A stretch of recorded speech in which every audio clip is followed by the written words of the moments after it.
IPS Film Room, we're back at it talking NC State signee Paul Mbiya, the Frenchman, the 7-footer, 6'11", if I need to be too accurate, Jake, if I have to be accurate. And I've got Jake McSwain with me. And Jake, we're going to look at his film. We're going to break it down, discuss some of his strengths, some weaknesses, all those different things. We plan to do this with all of NC State's commitments here over the next few weeks leading into the start of the season. And I'll turn it over to you. I know you're handling the film, and let's get into it. Yeah, excited. So you can call him a 7 footer. If he has a 7'8" wingspan and he's Yeah. 6'11", 7 foot's close enough, right? But yeah, we're going to be trying to do this for all of NC State's commitments. We're going to be trying out some new tools. So if the video output doesn't quite appear right or things are choppy, we'll get that fixed along the way. But this is our maiden voyage with some new technology. So we'll see how it goes. So James, do you want to jump into the video? Let's do it. Cool. So I think this starts off with him scoring as a roll man, and to me, that's going to be his biggest strength. So I think it makes a lot of sense to start there. But I think you'll just see kind of off the rip, he is super long and athletic. Like, I mean, guys can high point the ball to him, and I mean, he finishes incredibly well. So I mean, James, when you look at his video, who does he remind you of, or what do you think is going to like? How do you think this translates from where he's at now to the ACC? Oh, it should translate easily because this is college basketball now, right? This is basketball on every level. I talk about it to my kids that I coach, and even my son's playing AAU now. What is it? 5 out, pretty much everywhere. 4 out, Mm-hmm. one in, 5 out, and so his ability to play on the perimeter as a role man is a must. And I think that's where if you're NC State, when you're going out and targeting a five, that's probably one of the first things you're looking for is how Yeah. comfortable are they setting screens, rolling, catching the ball in traffic. And it starts with the being a vertical threat, being a guy who not only can he roll, but can he catch the ball around the rim and finish? Because a lot of bigs can't really do that. We talk about NC State last year. At times, Jake, when they were able to execute a pick and roll, they had some problems finishing on the catch around the rim. Whereas with him and his length and his size, you just throw it at the rim and it's a dunk. There isn't this let me catch and gather, any of those different things we've seen NC State have to do in the past. So Mm-mm. I think that's a major plus right out the gate with Paul Mbiya is his ability to finish as a roll man at the rim. Yeah, and I think you got to play like this where, a big helps off and like he catches the ball, he's already stepping towards the rim. Like he's not having to load up a massive amount and there's two bodies underneath him and he's just able to get up and finish. Like we talk about what NC State's bigs have done in the past, but like right here like that's like he's at the rim. That might as well be a dunk. I mean, he's just able to get up and finish over people, which I think has not, NC State's had bigs like Ben Middlebrooks has had some big dunks. Like, oh my gosh, that one. Like, I mean, like you want to talk about catching a ball? Like this is me, so it's just choppy because I'm rewinding it. Mm-hmm. But I mean, when he off of a roll, like catching it in stride, having like that guy's on his shoulder. He's having to go through him to go up and finish that. Like that's to me something NC State hasn't had a big that can do that. No, left side of the rim too, strong. He's yeah. I think it opens up so much with what you can do offensively. And the thing I'll notice about him here is he sets wide, big Mm-hmm. screens, Yeah. right? Like he is a big, big body that is just creating space. I mean, look at how easy these guards are able to work and navigate into the paint because of how well he's screening and he's committing to screen.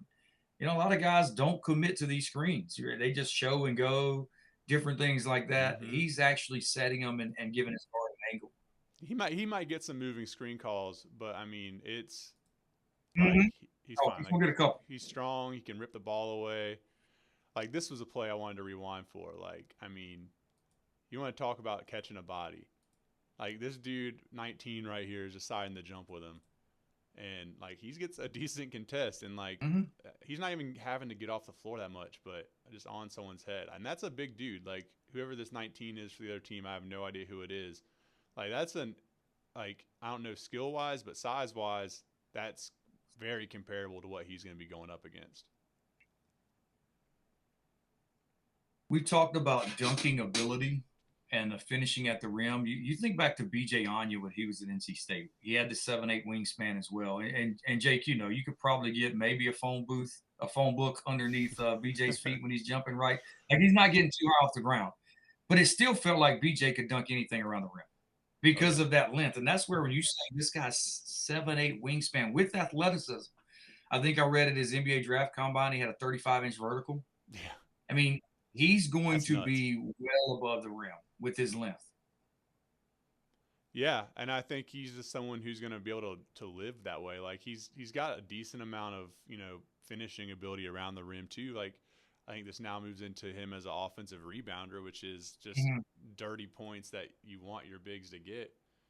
And he just out jumps people. Like you talked about, I've done some video breakdowns of other big men, like Purdue landed this dude, Oscar Clough, who's kind of the exact opposite of Mbiya, just back to the basket, like throw the ball into him. He gets offensive boards, but it's because he's able to kind of root his way in front of somebody. Like Mbiya, you're going to notice he doesn't have to do that. He's just so long. If they don't really box him out, he's going to get the ball, and he can out jump people. Yeah, and he works his way to the rim. I mean, he understands his role. This is trying to think of the best way to describe it, a clean, simple take for NC State. He's not coming to NC State saying, hey, I need post-ups. Hey, I need jump shots. Mm-hmm. And I think when you're a coach like Will Wade and his staff, who we've heard, they kind of, I don't want to say de-emphasize the 5 position, but they don't view it as a priority piece in terms of how they structure their offense. That's what you want to hear. You want a guy who's going to set good screens, roll to the basket, clean up the glass on the offensive end. And he checks those boxes for you. Yeah, how many, I'm going to pause a second because I want to watch this play right here, but how many times have you seen a highlight tape of guards specifically, and sometimes even bigs who want to shoot the ball more on the perimeter, and you have to think, man, I don't know how well this is going to translate. I don't know if they're going to be able to do this on the next level. Like, what I love about his highlight film is that you watch it and you're like, okay, like, I see exactly how this translates. Like, this plays everywhere. Like, gets a rebound, ball's high. Like, it's at his face on a pump fake, which as a big, you're always taught, keep the ball high. Don't let, like, a guard like this guy right here, be able to swat the ball away. Get the guy in the air, a little bit of a reload. I mean, damn, dude. Like, that's you're not blocking that. You know what I mean? Like, you're going to foul him if you do anything. But, like, that's up there. Yeah, and one of the things for me with big men, I sometimes will catch myself saying is crash the glass. Like a lot of these pick and pop, floor spacing bigs, they don't rim run for rebounds. No. And you notice on every one of these clips, regardless of what's happening offensively, he's finishing in the paint. Yeah. He's going to be around the basket in the paint. And when you talk about just trying to create additional offensive rebound opportunities, this is how you do it, is you have a guy who's not playing on the perimeter. He may start on the perimeter, but when a shot goes up, he's clean. He's crashing to the glass. I think about the back pedal you see a lot of guys do now, where we're just back pedal. No, you don't need to do that with your 5 position. If you've got a guy with this type of length and athleticism, he needs to live in the paint, and I think he does that. Yeah, I think he does too. And, if he's on the perimeter, he's going to set a screen. And, from there, he's looking to get to the rim, either get the ball or just set himself up. Like, they're calling this a cut on the highlight film, but to me, that's more just you're settling in space. Like, as a guy drives, like, you're going to watch him, you're going to react, and you're going to find that open spot. And he does that well. Like, he catches the ball high here. We talk back to the basket game. Like, that's a clean post move he just put off right there. And, like, that's not his go-to. That's not what they're going to do every possession. But, like, he's gonna be able to score at times with his back to the basket just because of how big he is.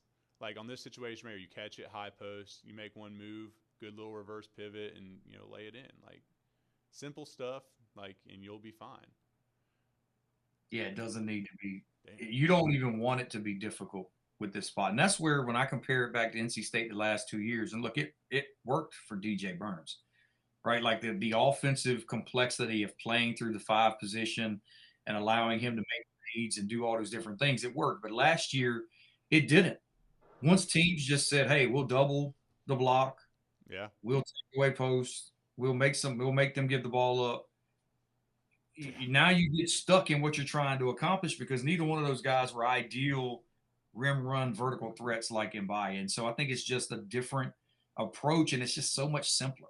Yeah, and I don't know about you, but like I feel as if the switching that teams did against NC State was so frustrating to watch night in and night out because it felt like we could never capitalize on it or never get the mismatch. Like you're always just kind of living with your guard trying to beat the big on a mismatch, and the other way around, like our bigs didn't crash.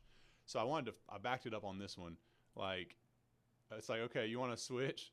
Like here's a 6'11" dude that's just gonna bury your guard in the paint and just dunk on him. Like I mean, that's what should happen. That's what you should be doing when they decide to switch. That probably happens right here too. Yep. No one stays with them that time. No one tags them, and it's just throw it to the rim, let them finish, man. Like it makes offense so much easier. Yeah, I just can like he looks so much bigger because of his length that when you talk about targets to throw the ball to, areas you can put the ball that you typically can't for a lot of players, he gives you an advantage there as a passer. I mean, a lot of this is also because you can throw it to him because of how long he is. It's easier to just sometimes just say throw it up, Yeah. right? That's what we talk about vertical threat, throw it up. And now you're seeing him do a little bit on the block. He can score on the block. We're not saying he can't, right? But it's something that you don't think, and I certainly don't think NC State's going to ask him to do a ton of. And his game isn't going to be built around that. Like that was the issue last year with Huntley Hatfield. You couldn't find production for him because teams took away the low post scoring. Absolutely. And like he like I said, you know, he probably has some skill and against like especially smaller bigs, like he's just gonna be able to dominate. Here's where I don't mind him posting up, like he got switched off on right here, and it's like, well, let's just bury somebody. Easy catch, easy finish. Like Again, your term of bury is what makes this work. mm-hmm. This isn't a soft post up 8 feet off the block. Right? No. When he gets in those positions of those switches, he's putting the guard in the circle. Mm-hmm. And it's over at that point. Yeah, like they have no recourse to try to defend him. Like I mean, that's what you want. Like if you're big and stronger, like if you get him on your back, bury him. Like I use that term with high school kids I coach all the time. It's like you don't need to mess around and try to back guys down because that's when you get the ball stolen from you. That's a clean. Whoa, hold on now. I don't remember seeing that play. Right. Like here's another. Like I mean. That's like just athletic move too. Like he's just gonna rip baseline. If you don't guard him, like he can just do this to you. You know what I mean? Like I don't hate him doing stuff like that either. I just don't think, to your point, he's gonna get asked to do all that next year. That's what he'll get asked to do: get the ball, drop step baseline, finish if you can. Mm-hmm. And I'll tell you what, like I don't know a ton about this league, but just at least from what I'm seeing. For the most part, from guys on like that are on the court with him, like he's not head and shoulders, yikes, above everybody else. You know what I mean? Like there's some big dudes running down the court with him. And like here's a good example of what I think he brings to State too. I think this was off of a fast break, if I'm not mistaken. Like these dudes can't like. There's gonna be big dudes in the ACC that are just like this. Like they can't keep up with him. Just feed him the ball, let him do what he does in a fast break situation. Which I thought like Huntley Hatfield was going to be able to do last year, but it just never really came to fruition.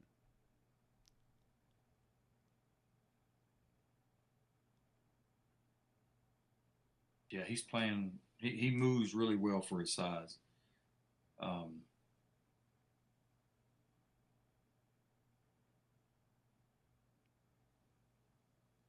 Interested. Interested what? I'm interested to see what his actual weight is. I've seen kind of variances on his weight, but I mean he seems to have a really good frame. Like I've seen anywhere from 235 to 260. Yeah, I would venture it's on the higher end of that Okay. spectrum. Like just from looking at him in the eyeball test, like it's a pretty lean, I would say 240 to 255, somewhere in there. Mm-hmm. I would bet just because he doesn't seem small at all. Like, there's nothing slight about his build. You know what I mean? Like Now, through the arms and everything, he's just pretty big. yeah, for sure. And this is the area where I'm really intrigued by his game is his instincts as a shot blocker.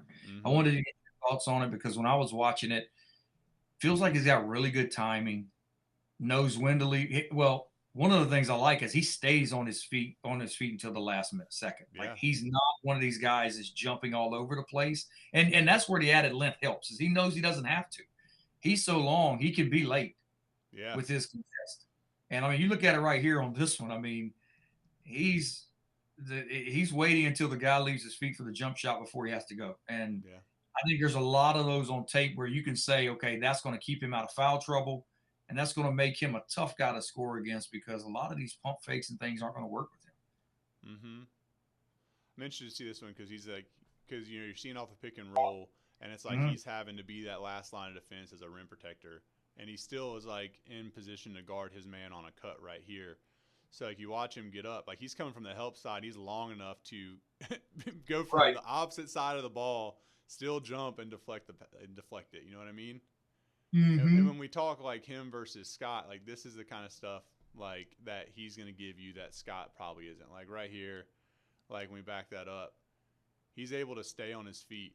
Even when he kind of jumps, almost bites on it. And like against a lot of guys, like he's got you beat because he already got you on the pump fake to the middle and he's going back to the baseline. But I mean, he's long enough to where that's not a problem. Like he's going to stop that. Like again, like that's one where you're in a bad spot right here.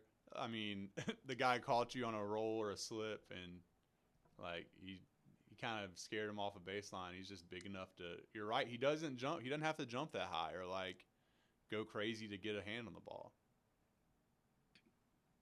Yeah, he has really good timing. Is that an alley that he blocked?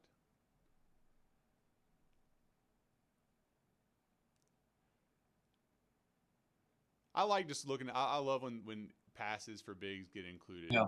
Like I mean, especially when guys start to like that's a really good pass. Like when you talk about like if he starts being a weapon in a pick and roll situation, like that's what's going to happen. They're going to send whoever and just try to cut off that lane to the basket.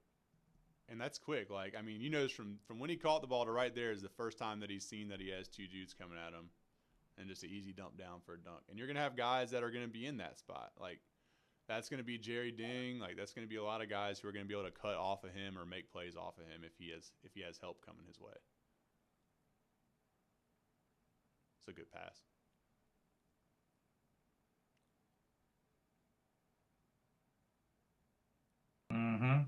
Like I mean, like there's going to be opportunities for guys to do that. And I don't even project this as a huge part of his game. I don't know how often he's going to get touches, but like knowing that he has that in his bag to do that, that's pretty good.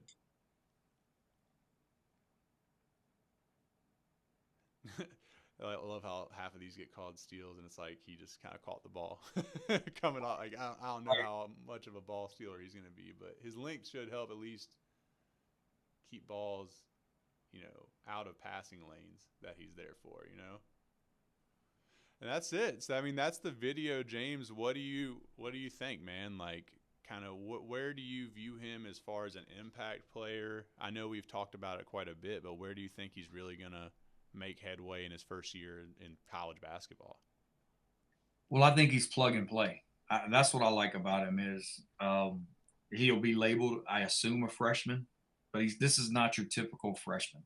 This is a guy who I think is going to come in and be able to play for you right away and give you something that, let's be honest, is probably going to be pretty unique in the ACC.